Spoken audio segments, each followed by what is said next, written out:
Hello students of class 10th। तो कल हम लोगों ने रियल नंबर्स का चैप्टर 1 स्टार्ट किया था और इसमें मैंने आपको एक क्वेश्चन बताया था पॉजिटिव इवन इंटीजर जैसे 2, 4, 6, 8 इस तरह से होंगे, 10, 12 चलता रहेगा। तो ये किस फॉर्म के होते हैं? 2q। ये कल हम लोगों ने प्रूव कर लिया था, ठीक। यानी कि इवन पॉजिटिव इंटीजर जो होंगे 2, 4, 6, 8 वो किस टाइप के होंगे? 2q टाइप के होंगे। ये मैंने आपको बता दिया था। तो वीडियो कट गई थी लास्ट में, तो ये वाला रह गया था 2q+1, यानी कि ये जो ऑड पॉजिटिव इंटीजर है 1, 3, 5, 7 ये किस फॉर्म के आने चाहिए थे? 2q+1। ये आज हम लोग प्रूव कर लेंगे, फिर आगे बढ़ेंगे। तो देखिएगा, मैंने आपको बताया था a को जब आप b से डिवाइड करते हैं तो आपका क्वेश्चन q आता है, रिमाइंडर r बचता है। यानी कि ये जो a होता है a, ये किसके इक्वल होता है? bq प्लस रिमाइंडर r के। तो q का जो लेफ्ट हैंड वाला पोर्शन होता है यानी जो बगल में होता है वो b कहलाता है। तो यहाँ q के बगल में 2 है, इसका मतलब b हम लोगों का क्या हो जाएगा? लेट कर ले रहा हूं, b की वैल्यू हो जाएगी 2। और हमारे पास ऑड पॉजिटिव इंटीजर कौन से हैं? 1, 3, 5, 7 इस तरह से बहुत सारे होंगे। तो हमने 7 तक ले लिया है। तो इन सभी ऑड पॉजिटिव इंटीजर को हम 1 बाई 1 एक एक करके किससे डिवाइड करेंगे? 2 से डिवाइड करेंगे और देखेंगे रिमाइंडर क्या आता है। चलिए, पहला वाला 1 है, 1 को जब डिवाइड करेंगे 2 से तो 1 जाएगा नहीं तो 0 जाएगा, 2 0 0, रिमाइंडर कितना बचेगा? 1। अब 3 को डिवाइड करोगे आप किससे? 2 से। 2 से ही करना है, जो b आएगा उसी से डिवाइड करना है सभी को। तो 2 1 जा 2, रिमाइंडर कितना बचा? 1। एक और लेते हैं 5, 2 से डिवाइड करो, 2 2 जा 4, यहां भी रिमाइंडर 1 बचा, 7। एक और ले लीजिए लास्ट वाला, 2 3 जा 6, रिमाइंडर कितना बचा? 1। अब इनको हम बाय यूक्लिड्स डिवीजन लेमा से रिप्रेजेंट कर लेते हैं। डिवीजन लेमा का यूज करते हैं। क्या होगा? आपको याद होगा ये जो मिडिल वाला होता है डिविडेंड किसके इक्वल होता है? इनके। 2 into 0 और प्लस रिमाइंडर, ये हो गया। फिर इसी तरह से ये 3 हो जाएगा, 3 इक्वल 2 into 1 और प्लस रिमाइंडर कितना है? 1। इसी तरह से ये 5 वाला हम लोग लिख लेते हैं, 5 इक्वल क्या होगा? 2 into 2 ये वाला और प्लस 1। ठीक, एक और बचा है ये 7, तो 7 इक्वल क्या होगा? 2 into 3 प्लस रिमाइंडर कितना? 1। ठीक, तो अब हम लोग ये देख रहे हैं कि ये 1 3 5 7 ये जो नंबर है हमारे 1 3 5 7 ये क्या है? ऑड पॉजिटिव इंटीजर है। क्या है? तो कंक्लूजन हम देख रहे हैं कि हमें मिला क्या। तो कंक्लूजन क्या हुआ?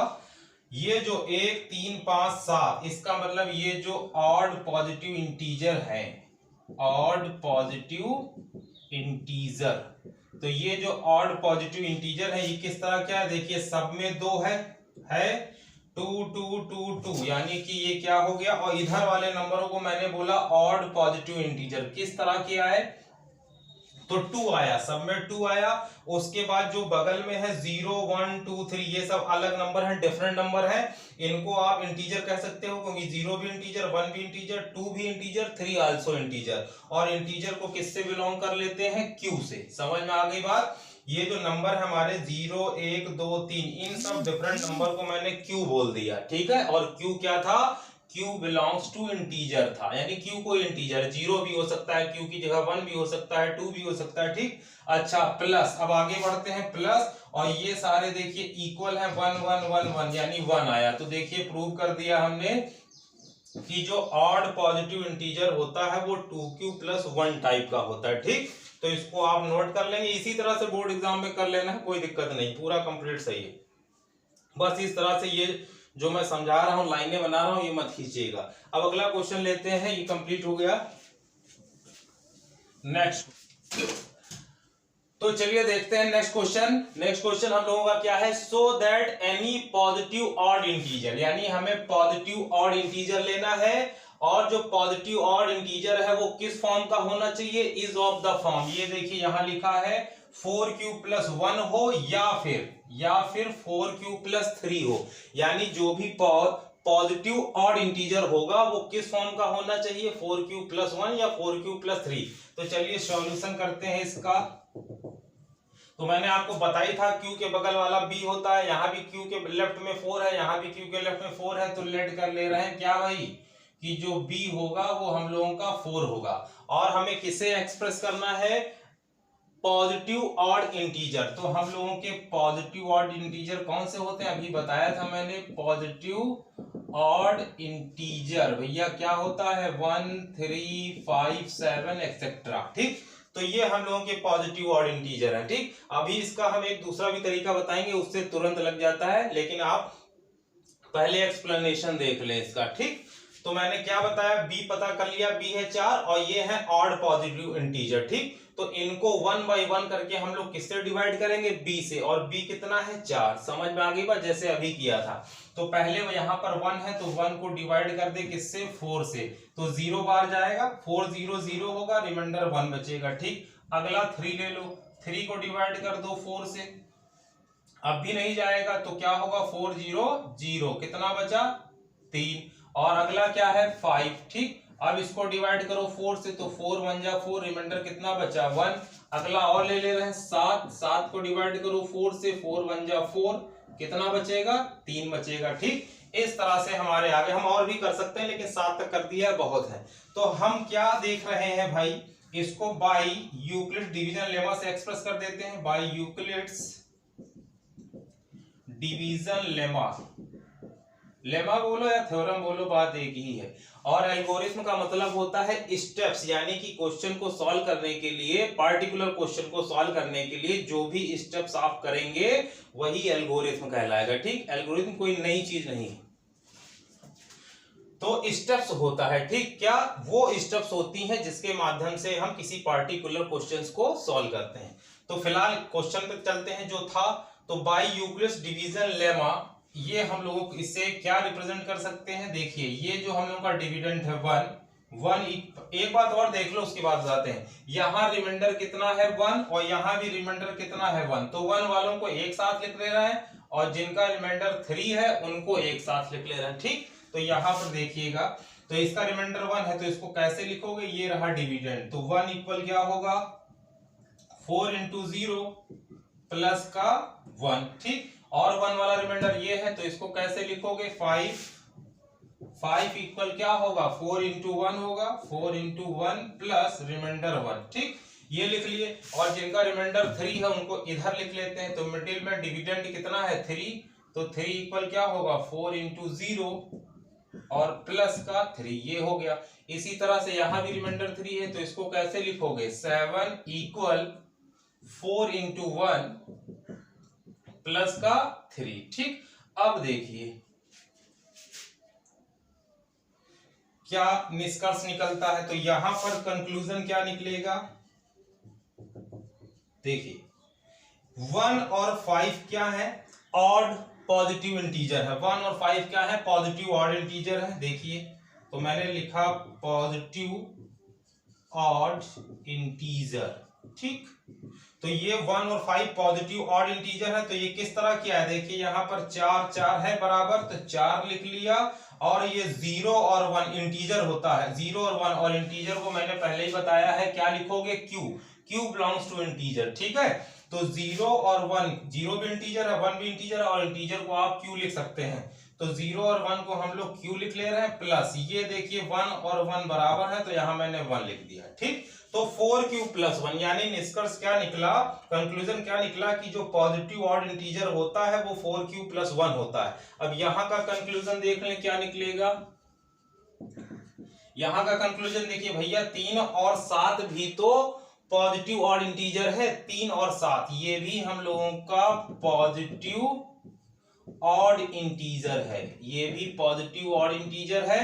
ये देखिए 4 और 4 बराबर है, 4 लिख लिया, और 0 भी इंटीजर और 1 भी इंटीजर, 0 और 1 इंटीजर है तो इनको आप Q लिख सकते हो क्योंकि Q बिलोंग्स टू इंटीजर। ठीक, Q जो है वो इंटीजर है। फिर प्लस लगाया 3 और 3, ये दोनों 3 3 है तो यहां निकला 3, तो यहां से क्या रिजल्ट निकला कि जो पॉजिटिव ऑड इंटीजर है वो इस टाइप का होता है, और यहां भी तो वही बताया है कि पॉजिटिव ऑड इंटीजर इस टाइप का होता है। तो भैया पॉजिटिव ऑड इंटीजर या तो ये होगा या फिर ये होगा, तो आप क्या लिखोगे कि positive odd integer, positive odd integer of the form is of the form कौन सी इधर वाली आई 4q+1 और या तो 4q+1 होगा या फिर क्या होगा 4q+3 होगा, आंसर हो गया। ठीक, positive odd integer is of the form, किस फॉर्म का निकला, ये भी पॉजिटिव ऑड इंटीजर था, ये 4q+1 आया और ये भी पॉजिटिव ऑड इंटीजर है 4q+3 आया, यानी निष्कर्ष क्या निकला, या तो ये होगा या तो ये होगा, यानी या तो इस फॉर्म का होगा या फिर इस फॉर्म का होगा, कौन, positive odd integer. That's all, खत्म हो गया। नेक्स्ट क्वेश्चन ले रहे हैं, वो थोड़ा सा आगे देखते हैं। क्वेश्चन नंबर नेक्स्ट क्या है, यूज यूक्लिड्स डिवीजन लेमा, यानी कि यूक्लिड डिवीजन लेमा का यूज करके शो दैट, दिखाइए कि क्यूब लिखा हुआ है, ये ध्यान देना, cube of any positive integer, यानी किसी भी पॉजिटिव इंटीजर का अगर हम क्यूब करें तो वो किस फॉर्म का आना चाहिए, 9m हो या 9m+1 हो या 9m+8 हो। जैसे कि हम लोग लिख लेते हैं पॉजिटिव इंटीजर, सॉल्व कर रहे हैं आप, ध्यान दीजिएगा। पॉजिटिव इंटीजर हमें पता है, कई बार बता चुके हैं आपको और आप जानते भी हैं। पॉजिटिव इंटीजर क्या है, 1 2 3 4 5 6, इस तरह से। ठीक, तो ये पॉजिटिव इंटीजर है, इंटीजर भी है और प्लस वाले हैं यानी पॉजिटिव हैं। इसमें इवन भी होंगे और ऑड भी होंगे। तो इन्होंने हमसे कोई पार्टिकुलर बात नहीं की है इवन की या ऑड की, इसलिए इन्होंने सीधे बताया है पॉजिटिव इंटीजर, तो हमने पॉजिटिव इंटीजर लिख लिए। ठीक, अच्छा, ये पॉजिटिव इंटीजर किस टाइप का होना चाहिए, किस फॉर्म का होना चाहिए, या तो 9m हो या 9m+1 हो या फिर 9m+2 हो। इस 9m+8 दिया है, इस फॉर्म का होना चाहिए। ठीक, तो सबसे पहला काम क्या होता है इसको सॉल्व करने के लिए, b लिखना, b का मतलब डिवाइजर, जैसे ये a था ये b, यहाँ q आएगा यहाँ r आएगा, तो ये जो b है यानी कि जो डिवाइजर है जिससे आप डिवाइड करेंगे a को, तो इसे हमें लेट करना होगा कि b क्या है, b की वैल्यू पता करनी होगी। कुछ बच्चे सोच रहे होंगे सर जैसे 9m है यहाँ 9m+1 है यहाँ 9m+8 है, तो आप लोग सोच रहे होंगे सर ने बताया था 2q+1 था, तो q का जो कॉफिशिएंट था आपने उसको b ले लिया था। इसी आधार पर आप सोच रहे होंगे m का ये कॉफिशिएंट जो है 9 है, ये भी 9 है, ये भी 9 है, तो आप तुरंत b को 9 ले लेंगे तो दिक्कत हो जाएगी आपको। ठीक, क्योंकि हमें यहाँ पर क्यूब करना है, इस बात का ध्यान दीजिएगा। तो जब क्यूब करना है तो b 9 न लेकर के 3 लेते हैं तो हमें बड़ी आसानी होगी। कैसे, अभी क्वेश्चन में आप समझ जाएंगे। ठीक, तो जब हम क्यूब करेंगे तो जैसे 3 का क्यूब 27 होगा और 27 को हम 3 × 9 लिख पाएंगे, है ना। और ये जो 9 है ये हम लोगों का कोई भी इंटीजर हो जाएगा, तो मान लो इसको m मान लेंगे, ये 3 मान लेंगे तो 3m मिल जाएगा। ठीक, और वैसे 9m चाहिए तो 9 को इधर कर देना, 3 को इधर। फिलहाल क्वेश्चन लगा रहे हैं, अभी आप समझ जाएंगे। ठीक, तो सबसे पहले हम लोग क्या करेंगे, लेट b की वैल्यू हम लोग 3 ले लेंगे। क्या ले लेंगे, b की वैल्यू 3। अब सुनो, जब b की वैल्यू 3 ले लोगे तो जो आपका रिमाइंडर होगा, मैंने बताया था 0 होता है, 0 से बड़ा होता है लेकिन b से छोटा होता है। बताया था स्टार्टिंग में ही बताया था कि जो रिमाइंडर होगा वो 0 के इक्वल होगा, 0 से बड़ा होगा और b से छोटा होगा। और b की वैल्यू हम लोगों की 3 है, तो यहाँ पर हम लोग कितना रख लेंगे, 3। यानी r की वैल्यू क्या होगी, r की वैल्यू 0 होगी, 1 होगी, 2 होगी, लेकिन 3 नहीं होगी क्योंकि r इज लेस देन 3। ठीक, r छोटा है, 3 नहीं ले सकते, तो ये हम लोगों की r की वैल्यू हो जाएगी। तो जब r आ जाएगा तो आपको a जो लिखना, a का मतलब डिविडेंड, ठीक है, a का मतलब डिविडेंड होता है, तो डिविडेंड a बराबर bq+r बताया था हमने ये होता है। तो सुनो, a बराबर क्या होगा, b मैंने अभी बताया है 3 है, यहाँ q हुआ और अब क्या है, q लिख दिया और r की वैल्यू पहले एक बार 0 ले लीजिए। ठीक, तो ये बन गया एक पॉजिटिव इंटीजर, ये एक पॉजिटिव इंटीजर आ गया। अगला क्या होगा, यहाँ पर देखिए a b तो 3 है, 3 ही रहेगा, यहाँ देख लो 3q प्लस, अब रिमाइंडर व 0 की जगह अब क्या ले लेना, 1। एक और लिख लेता हूं, a बराबर 3q और रिमाइंडर बदल गया, 1 की जगह क्या हो गया, 2। ठीक है, एक बार 0 लिख लो, एक बार 1 लिख लो, एक बार 2 लिख लो, 3 तो हो ही नहीं सकता क्योंकि r इज लेस देन 3 है। तो ये हम लोगों के क्या आ गए भाई, पॉजिटिव इंटीजर आ गया। ए क्या है? पॉजिटिव इंटीजर है। समझ में आ गई बात? तो पॉजिटिव इंटीजर हम लोगों की आया 3q आया, 3q+1 आया, 3q+2 आया। लेकिन इन्होंने हमसे क्या कहा है? Euclid division lemma to show that the cube of any positive number. तो ये तो पॉजिटिव नंबर आए हैं भैया, ए, ये जो वैल्यू निकली है ये, तो ये है क्या? पॉजिटिव इंटीजर है। ये क्या है? ये पॉजिटिव इंटीजर। और हमें क्या करना है? पॉजिटिव इंटीजर का क्यूब करना है। देखो लिखा है क्यूब करिए किसका? पॉजिटिव इंटीजर का। तो जरा करते हैं भाई, यहां पर क्यूब करो ए क्यूब, तो इधर भी तो क्यूब करना होगा। 3q का क्यूब, 3 का क्यूब करोगे कितना होगा? 27 और क्यू का क्यूब। ठीक, अच्छा यहां पर क्यूब करते हैं जरा, तो ये ए क्यूब मिलेगा। ए क्यूब का मतलब ए जो पॉजिटिव इंटीजर है उसका क्यूब कर दिया गया है, पॉजिटिव इंटीजर का क्यूब।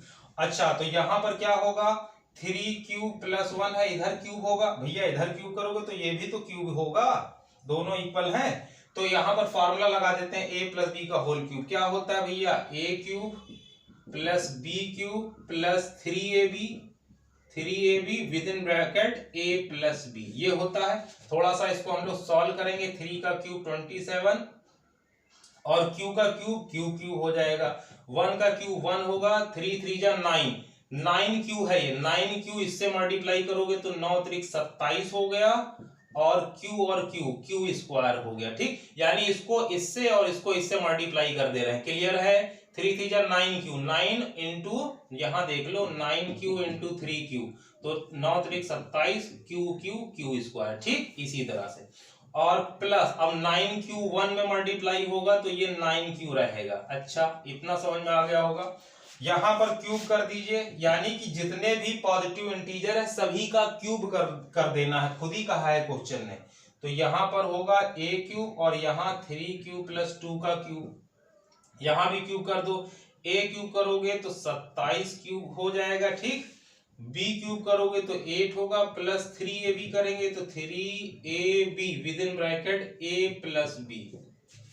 थोड़ा सा और सॉल्व कर लो, 27q³ + 8। अब देखो 3 त्रिका 9, 9 दूनी 18। ठीक है, यहां पर 18 हो रहा बाहर, 3 त्रिका 9 दूनी 18, और 18 को 3 से मल्टीप्लाई करना है। 18 36 38 54 हो जाएगा। कितना हो जाएगा? 54 मतलब 54, और Q स्क्वायर हो जाएगा। प्लस 3 त्रिका 9 दूनी 18, 18 Q है और 2 से मल्टीप्लाई हो जाएगा, तो 18 दूनी 36Q। ठीक, तो ये हम लोगों के पास आ गए। यानी कि अब इतना नोट कर लीजिए, अब लास्ट स्टेप बताने जा रहे हैं कैसे, वो देखना।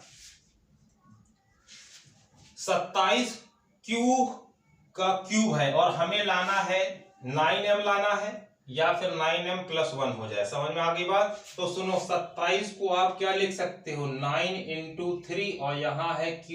बोलो 27 को हम लोग क्या लिख सकते हैं? 9 इंटू 3q, और ये जो 3q³ है इसको m लेट कर लो, तो देखो भैया क्या आ जाएगा? 9m आ गया। पहला वाला काम खत्म, आ गया। यहां पर आप लिख सकते हैं ब्रैकेट में क्या? लेट 3q³ को हमने m मान लिया है।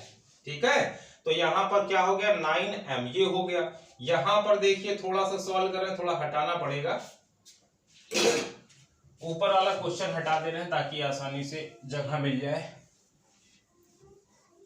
अच्छा अब देखिए जो हम लोगों का दूसरा वाला केस आया है, ये देखिए ये दूसरा वाला केस था, यानी दूसरा पॉजिटिव इंटीजर है। क्या है? यहां पर है a³ बराबर 27q³ + 1 + 27q स्क्वायर + 9q। ठीक है, इतनी बात है।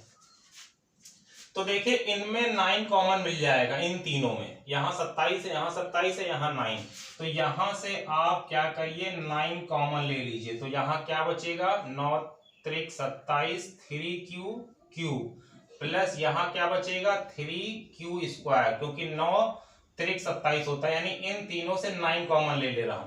तो यहाँ क्या बचेगा? 9 3 जा 27q स्क्वायर, और प्लस यहाँ से 9 बाहर गया तो q बचा। ठीक, तो इन तीनों से 9 कॉमन हो गया, बचा क्या? यही बचा +1। अब देखो भैया इतनी बात को लेट कर लो m, तो ये क्या हो जाएगा? 9, और इतनी बात को आप m ले लीजिए +1, ये देखिए ये भी आ गया। 9m+1 आ गया। अब एक लास्ट वाला बचा है, यानी कि अभी समराइज कर देंगे इस क्वेश्चन में किया क्या है हमने। अब दोबारा वीडियो देख लेंगे, क्लियर हो जाएगा एकदम। लास्ट वाला हम लोगों का ये है, यानी कि ये भी पॉजिटिव इंटीजर था जिसका आपने क्यूब किया था। तो ये क्या था, 27q³ plus 8 plus 54q² plus 36q। देखो 9 कहां से कॉमन मिलेगा, यहां से, यहां से, यहां से। तो 9 कॉमन ले लिया, 9 3 27, 3q³ हो गया प्लस 9 6 54 होता है, यहाँ q² बचा, 9 6 54 वही लिखा है। 9 से डिवाइड कर दो 36 को, 9 चौक 36, 9 4 36 और यहाँ q बचा। ठीक, इतना हो गया। और ये 8 जो बचा है सिंगल, यहाँ पर 8 लिख दिया। अब इतनी बात को m लेट कर लेना, लिख देना ब्रैकेट में, लिख नहीं रहा हूं, इतनी बात को आप m मान रहे हो। तो a³ इक्वल क्या हो गया 9, ये हो गया m और प्लस का 8, ये देखो तीनों आ गया। तो पहला जो था आपका पॉजिटिव इंटीजर, आपने उसका क्यूब किया तो 9m निकाला हम लोगों ने, फिर निकाला 9m+1 और फिर निकाला 9m+8। इस तरह से क्वेश्चन लगेगा और ये कई बार बोर्ड में पूछा गया है। ठीक, तो बस आपको ध्यान देना है कि शुरुआत में b किसको लेना, तो b 3 को लेना, क्योंकि हमें क्यूब करना है तो आसानी से कर पाएंगे, तभी तो 9 आ जाएगा, 9 कॉमन ले पाओगे। समझ में आ गया। अच्छा, तो b बराबर 3 ले लीजिएगा। उसके बाद जो आप r के बारे में चर्चा करोगे, r जो था 0 से बड़ा था लेकिन b से छोटा था, और b है 3, तो r की वैल्यू मैंने बताई 0 होगी, 1 होगी, 2, 3 नहीं हो सकती, 3 से छोटा होता है हमेशा r। तो आपका नंबर क्या बन गया, हमने a लिखा है, आप a1 a2 a3 लिख लेना, कोई समस्या नहीं। a1 a2 a3, भाई a1 भी पॉजिटिव इंटीजर है मान लिया, और a2 भी पॉजिटिव इंटीजर है, और a3 भी पॉजिटिव इंटीजर है। तो फार्मूला क्या होता है, a का bq प्लस r होता है। तो b कितना है 3, चेक कर लो, समराइज कर रहा हूं, 3q, और r की वैल्यू पहले आप क्या रखोगे 0, तो यहाँ 0 हो जाएगा। इसी तरह से 3q, अब 1 रख देना r की जगह और यहाँ 2 रख देना। तो ये तो आपको मिले पॉजिटिव इंटीजर, क्या मिले, पॉजिटिव इंटीजर। अब हमने क्या किया, क्वेश्चन ने कहा था पॉजिटिव इंटीजर का क्यूब कर दो, तो मैंने सबका क्यूब कर दिया। इधर भी क्यूब कर देना भैया, इधर भी क्यूब कर देना, इधर भी क्यूब कर देना, इसी तरह से इनका भी क्यूब, इनका भी क्यूब और इनका भी क्यूब। जब दोनों बच्चों का क्यूब कर दोगे तो जो रिजल्ट आएगा, जब आप इसका क्यूब करेंगे तो मैंने उसको दिखाया कि वो 9m फॉर्म का निकला, और जब इनका क्यूब किया तो ये 9m+1 फॉर्म का निकला, इनका जब क्यूब किया तो ये 9m+8 फॉर्म का निकला। Okay, that's all. बाकी मिलेंगे नेक्स्ट वीडियो में दूसरे टाइप के क्वेश्चन लेकर।